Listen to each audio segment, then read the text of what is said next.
আসসালামু আলাইকুম। সবাইকে আমন্ত্রণ জানাচ্ছি নতুন আরও একটা ভিডিও দেখার জন্য। আশা করছি আজকের ভিডিওটা আপনাদের কাছে অনেক বেশি ভালো লাগবে। আর এটা গত কয়েকদিন আগের ভিডিও। আমি যেহেতু চট্টগ্রামে থাকি, কয়েকদিন পর পরে আমাকে বাড়িতে যেতে হয়। যারা আমার পুরাতন আপু ভাইয়ারা আছেন তারা নিশ্চয়ই জানেন, এর আগেও আমি এই নদীটা শেয়ার করেছি। আর আমাদের চট্টগ্রামের মধ্যে এই নদীটা অনেক বড়, নাম হচ্ছে কর্ণফুলী নদী। যাই হোক, আপনারা দেখতে থাকুন, আশা করছি অনেক বেশি ভালো লাগবে।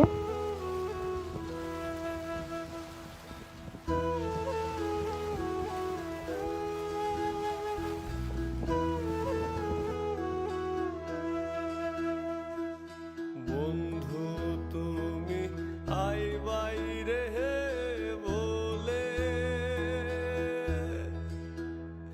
আমি ঘর বান্ধিলাম নদীর কূলে রে বন্ধু আইবা সাইয়াও তুমি আইলাই না রে তুমি আইবা সাইয়াও তুমি আইলাই না রে বন্ধু তুমি আইবাই রে বলে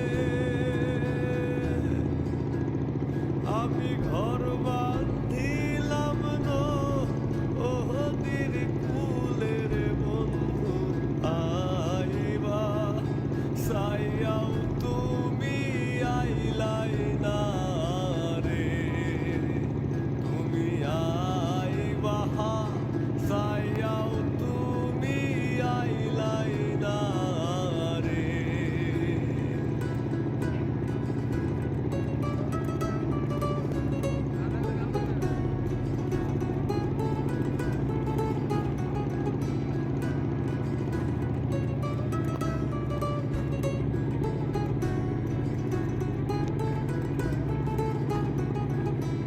আশ্বিন মাসে গাঙ্গের হে ভাটি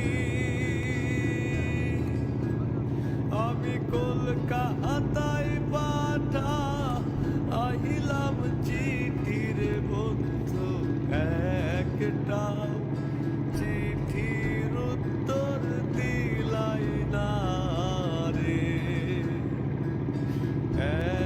একটা চিঠির উত্তর দিলাই না রে বন্ধু তুমি আইবাই রে বলে আমি ঘর বান্ধিলাম নদীর কূলে রে বন্ধু আইবা সাইয়াও তুমি আইলাই না রে তুমি আইবা সাইয়াও তুমি আইলাই না রে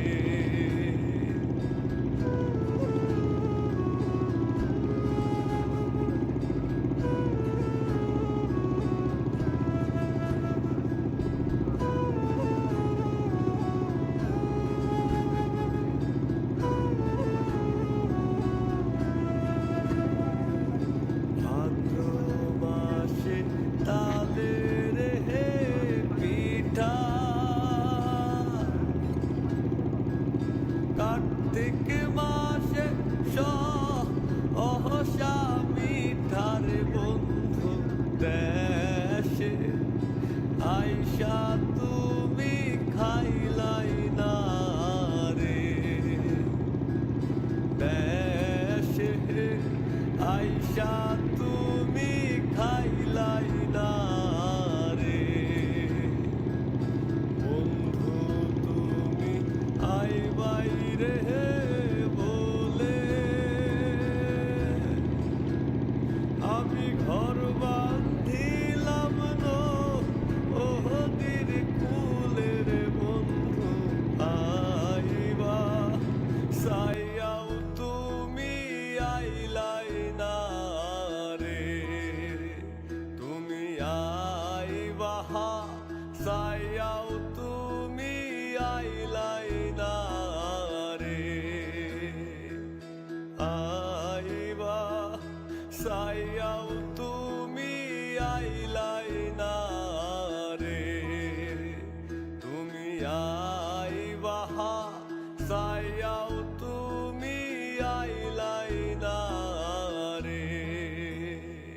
নৌকা থেকে নেমে এরপরে অটোতে করে সোজা বাড়িতে চলে আসছি, আর এসে একটু রেস্ট করলাম, এরপরে খাওয়া দাওয়া করেছি।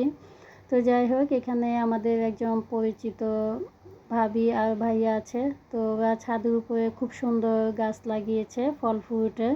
এগুলি নাকি ওরা কিনে এনেছে, মানে মুসাম্বি গাছ, এরপরে ডালিম গাছ। তো দেখে আমার কাছে অনেক ভালো লাগতেছে। এটা হচ্ছে কমলা লেবু।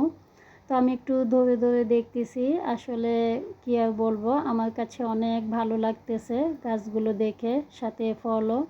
এটা অন্য জাতের একটা মুসাম্বি, এই প্রথমবার আমি দেখেছি এই ধরনের মুসাম্বি, আর কখনো দেখি নাই।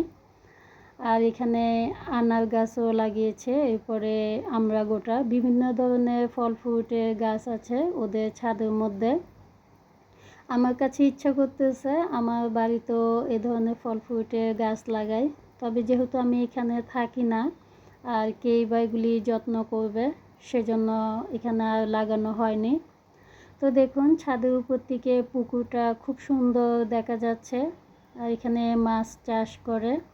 চারিপাশে একটু ঘুরে ঘুরে দেখলাম, এই আর কি। ওনারা কিন্তু খুবই ভালো, আর সবগুলো আমাকে দেখাচ্ছে। তো আমি বললাম, ইনশাল্লাহ আমিও যদি এখানে কখনো চলে আসি তাহলে আমিও অবশ্যই এগুলি লাগাবো। তো যাই হোক, দেখতে ভীষণ ভালো লাগতেছে। ছাদ থেকে নিচে নেমে চলে আসছি, আর এই যে রাস্তার পাশে খুব সুন্দর কচু শাক হয়ে আছে, আর দেখে তো লোভ সামলাতে পারতেছি না। তো একটা খালাকে বললাম এখান থেকে কিছু কচু শাক আমাকে তুলে দিতে। আর বৃষ্টিও হয়েছিল এরই মধ্যে, ঝুমা বৃষ্টি। তো আমি তো অনেক আগেই বাসায় চলে যাওয়ার কথা ছিল, যেহেতু বৃষ্টি পড়তেছে সেজন্য আর রওনা দিলাম না, বলতেছি একেবারে বিকেলবেলায় রওনা দিব। তো এই যে খালাটা আমার জন্য কিছু কচু শাক তুলে দিচ্ছে। আর কচু শাক তো আমাদের শহরের এলাকায় মানে বেশি টাকা দিয়ে কিনতে হয়, আর এখানে দেখুন ওরা বলে যে এগুলো আমরা মানে প্রতিদিন খাই না, যদি কখনো ইচ্ছা হয় তাহলে এখান থেকে নিয়ে রান্না করি। দেখতে কিন্তু অনেক সুন্দর লাগতেছে। যাই হোক, এর মধ্যে আমি বাসায় চলে আসছি। আর বাড়িতে তো আমি রাতের বেলা থাকি না, এমনিতেই সকালে গিয়ে সন্ধ্যার মধ্যেও চলে আসতে পারি, খুবই কাছে আমাদের বাসা থেকে। আমি তো শহরে ভাড়া বাসায় থাকি, আর যেখান থেকে আসছি ওইখানে হচ্ছে আমার নিজস্ব বাড়ি। তো এটা হচ্ছে তারপরের দিন সকালবেলা। আজকে যে আমি মেহেদি গাছের কিছু যত্ন করব, মানে বস্তার মধ্যে আমি ছোট একটা মেহেদি গাছের চারা লাগিয়েছিলাম, মানে আমার আঙ্গুলের সমান। মাশাআল্লাহ, এটা অনেকটাই বড় হয়ে গিয়েছে, আর দেখতেই পাচ্ছেন ঝোপালো হয়ে গিয়েছে। তো বস্তাতে যেহেতু রোপণ করেছিলাম, বস্তাটা দেখতেছি প্রায় নষ্ট হয়ে গিয়েছে, তো এটা চেঞ্জ করব। আর এগুলি হচ্ছে আদা গাছ, তো অনেক আগে এই আদাগুলো লাগিয়েছি। আর এখানে খালা একটা আমাকে বলতেছে আদাগুলো মানে তুলে ফেলার জন্য, বড় হয়ে গিয়েছে সেজন্য। তো দেখতে পাচ্ছেন। আর এই মরিচ গাছটা সম্বন্ধে একটু পরেই বলছি, আগে মেহেদি গাছের যত্নটা করে নিই। যাই হোক, আমি বস্তার মধ্যে কিছু সবজি কাটাকুটি, এরপরে মাটি দিয়ে এখান থেকে বস্তাটা মানে আরও একটা বস্তা নিয়ে নিব। তো এমনিতে আমি চাইলে প্লাস্টিকের বালতিতে নিতে পারতাম। আর এই মেহেদি গাছটা আমি বাড়িতে নিয়ে যাব, সেজন্য এখান থেকে একটু বড় করে তারপরে বাড়িতে নিয়ে যাব। চাইলে কিন্তু এখনই নেওয়া যায়, তবে ওখানে কেই বা যত্ন করবে, সেজন্য আমি এখানে ছাদের উপরে এটা রেখে যত্ন করব। তো এই যে বস্তার মধ্যে আমি মেহেদির চারাটা নিয়ে নিচ্ছি, মানে এটা যেন এই বস্তাটাতে বড় হয়। পরবর্তীতে আমি অন্য বড় ধরনের একটা প্লাস্টিকের বালতিতে করে এটা নিয়ে ফেলবো। আর বস্তার মুখের অংশটা আমি কেটে দিচ্ছি, যেন গাছের গোড়াটা একটু আলো বাতাস পায়, সেজন্য। আমার কাছে গাছ লাগাতে অনেক ভালো লাগে, কি আর বলবো। এরপরে মুরগিও পালতে ভালো লাগে। ভাড়া বাসায় তো এত কিছু করা যায় না। তো যাই হোক, আর বাড়িওয়ালা বলতেছে আপনার যেটা ভালো লাগবে সেটা করতে পারেন আমাদের ছাদের উপরে।